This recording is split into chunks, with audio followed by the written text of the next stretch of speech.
مہربانی سر، آپ کی بڑی مہربانی۔ دیکھیں، بلوچستان گزشتہ کئی سالوں سے اس حوالے سے جو واقعات ہوئے ہیں 25 اور 26 کے درمیان میڈیا پہ، انٹرنیشنل میڈیا پہ، سوشل میڈیا پہ نظر آ جاتا ہے۔ موسیٰ خیل میں جو واقعات ہوئے، میں سمجھتا ہوں کہ ان واقعات نے بلوچستان کا جو جمہوری سیاسی چہرہ تھا اور جو انسانیت پسندی، امن دوستی کا جو چہرہ تھا، اس کو مسخ کر دیا۔ چونکہ اس طرح کے واقعات قابل مذمت ہوتے ہیں اور کسی طور پر بھی قابل قبول نہیں ہوتے، تو ایسے واقعات سے بڑے منفی اثرات پڑتے ہیں، اور یہ منفی اثرات ظاہر ہے تمام ملک میں جہاں جہاں دوسرے قومیں متاثر ہوتی ہیں وہاں اس کا نیگیٹو میسج جانا شروع ہو جاتا ہے۔ اور ہمیں افسوس ہوتا ہے کہ ہماری میڈیا، ہماری سوشل میڈیا میں لوگ اور ہمارے بڑے بڑے دانشور لوگ، سیاسی پارٹیوں کے لوگ بھی اسی طرح ان معاملات کو دیکھتے ہیں۔ میں تو اس کو اس طرح دیکھتا ہوں کہ ایسے واقعات پہ ہمیں بڑی نظر رکھنی چاہیے کہ واقعتاً اس کے پیچھے کیا سوچ ہے، کیوں اس طرح کے واقعات ہوتے ہیں جو قوموں کو لڑاتے ہیں۔ جہاں تک میں بلوچ کو جانتا ہوں، جہاں تک میں بلوچ کی نفسیات کو جانتا ہوں، جہاں تک میں بلوچ کی سیاست کو جانتا ہوں، انسانیت دوستی کو جانتا ہوں، تو وہ یہاں تک کہتے ہیں کہ اگر غریب کے سامنے کسی نے ہاتھ اٹھایا اس پہ وہ کہتے ہیں یہ بلوچ نہیں ہے، خواتین پہ نظر غلط لگائی تو وہ کہتے ہیں یہ بلوچ نہیں ہے، کسی کی عزت نہیں کی کہتے ہیں بلوچ نہیں ہے۔ بلوچ کے اپنے ایک کوڈ آف کنڈکٹس ہوتے ہیں جس کو ہم بلوچ کہتے ہیں۔ یہاں تو ہمیں بلوچی کہا جاتا ہے، لیکن ہم جسے بلوچ کہتے ہیں اس کا اپنا ایک کوڈ آف کنڈکٹ ہے، یعنی وہ ہر چیز میں غیرت، جرت، انصاف، راست گوئی، یہ سارے اس میں آتے ہیں۔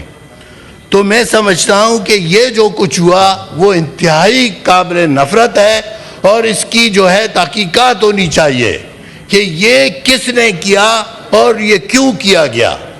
واقعتاً جن پہ ہم الزام لگا رہے ہیں وہی لوگ ہیں، ہمارا جن پہ الزام ہے، جن کو ہم مورد الزام ٹھہرا رہے ہیں کہ واقعہ وہی ہے، کیا انہوں نے کوئی ایسی قبولیت کی ہے؟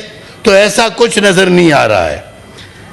دیکھیں، بلوچستان میں جو کچھ اس وقت آگ لگی ہے، یہ آگ جنرل مشرف نے لگائی۔ بلوچستان میں یہ آگ جنرل مشرف نے لگائی، اور وہ آگ اب تک لگی ہوئی ہے اور اس میں لوگ جل رہے ہیں۔ اس میں بلوچستان کے نوجوان جل رہے ہیں، اس میں بلوچستان کا کاروبار تباہ ہے، اس میں بلوچستان کے عام لوگ جل رہے ہیں، اس میں امن و امان نہیں ہے۔ وہ سارا صورتحال گمبھیر ہو گیا ہے، اور سیاست کو بھی اس نے اپنی نظر کی ہے۔ تو اس صورتحال میں دیکھیے، ہمیں ہماری بڑی واضح اور کلیئر موقف ہے۔ ہم سمجھتے ہیں کہ بلوچستان کا مسئلہ، ہم نہیں سمجھتے ہیں، پاکستان کی تمام پولیٹیکل پارٹیز نے اے پی ایس کے واقعے کے بعد جو ایک ساتھ بیٹھے اسلام آباد میں، جس میں پی ٹی آئی تھا، Muslim League, Peoples Party, Jamiat Ulama Islam, National Party, B N P, ساری پارٹیاں تھی، اور آپ کی سیول اور ملٹری جو ہے بیوروکریسی تھی پوری، یعنی پوری پاکستان کی جو طاقت ہے وہ ایک ساتھ تھی، اور انہوں نے ایک واضح فیصلہ کیا۔ وہ واضح فیصلہ انہوں نے نیشنل ایکشن پلان کے تحت کیا، وہ کسی عام فیصلہ نہیں تھا۔ اس میں ٹھیک ہے بعض علاقوں میں انہوں نے آپریشن کی بات کی، لیکن بلوچستان میں ایک واضح پیغام انہوں نے دیا کہ بلوچستان میں ڈائیلاگ کیا جائے گا، بلوچستان میں بات چیت کی جائے گی، بلوچستان کے جو لوگ اس وقت مزاحمت کر رہے ہیں ان کے ساتھ رابطہ کیا جائے گا اور ان سے بات کی جائے گی۔ وہ بات کہاں تک گئی آپ کو بھی علم ہے، مجھے بھی علم ہے کہ اس دوران بلوچستان میں نیشنل پارٹی، پشتونخوا میپ اور مسلم لیگ کی حکومت تھی۔ یہ بات آگے بڑھائی گئی، لیکن پھر اچانک اس بات کو جس طرح جیسے ہی ڈاکٹر مالک کی حکومت ختم ہوئی تو یہ بات وہیں پہ رک گئی۔ اس کے بعد جو کچھ ہوا، اس کے بعد ایک نئی پالیسی آئی، پھر وہی پرانی پالیسی آئی، بات چیت کا راستہ روکا گیا، اور نہ صرف بات چیت کا راستہ روکا گیا، بلوچستان میں جو پولیٹیکل انجینئرنگ کی گئی اس نے ان معاملات کو اور پیچیدہ بنا دیا۔ اب تو صورتحال اتنی گمبھیر ہو گئی ہے کہ کوئی بات کرنے کو تیار نہیں ہے، کوئی ہم جو جمہوریت کی بات کرتے ہیں نا، ہم جو جمہوری سیاست کی بات کرتے ہیں، کوئی ہم پر اعتماد کرنے کو تیار نہیں ہے، کوئی ہمارے اداروں کو، ہمارے انتخابی عمل پہ بلوچستان کے نوجوان، بلوچستان کے لوگ اس پہ باور کرنے کو تیار نہیں ہے۔ وہ سوچتے ہیں کہ آپ لوگ اتنی نعرہ بازی کرتے ہو، الیکشن ہو جاتا ہے، اس کا نتیجہ کچھ اور ہو جاتا ہے۔ الیکشن میں ٹپے مارے جاتے ہیں، ووٹ دوسروں کو پڑتے ہیں، کامیاب دوسرے ہوتے ہیں، اور واقعتاً یہ ہوا ہے۔ 2018 اور 2024 کے انتخابات نے بلوچستان کی صورتحال کو اور زیادہ سنگین بنا دیا ہے، اور زیادہ سنگین بنا دیا ہے۔ اب ہم پر کوئی اعتماد کرنے کو تیار نہیں ہے۔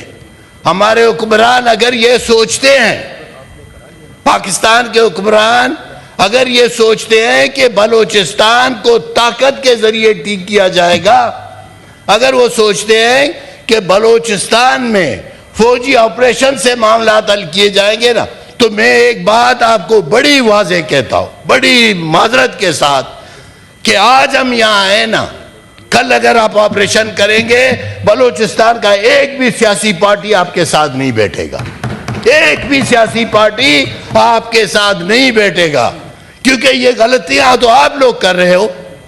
بلوچستان کو یہاں تک جو آپ نے پہنچا دیا ہے، تو 18 سال سے تو آپریشن ہو رہا ہے، اور کیا آپریشن کرو گے؟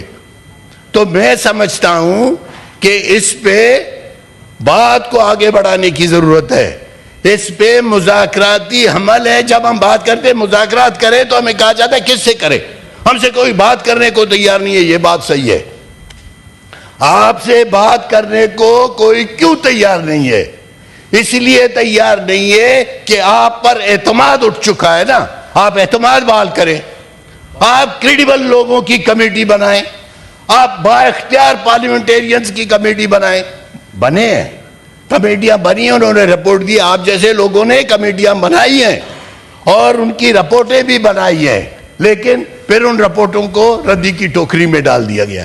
یہ تجربات ہے نا، جب آپ کے تجربات بار بار غلط ہوں تو لوگ آپ پر اعتماد نہیں کریں گے، تو لوگ آپ پر اعتماد نہیں کریں گے۔ آپ نے سیاسی انجینئرنگ کر کے اس پوری عمارت کو جو ہے گرا دیا ہے، لوگ آپ پر، ہم پر اور آپ پر اعتماد نہیں کرتے۔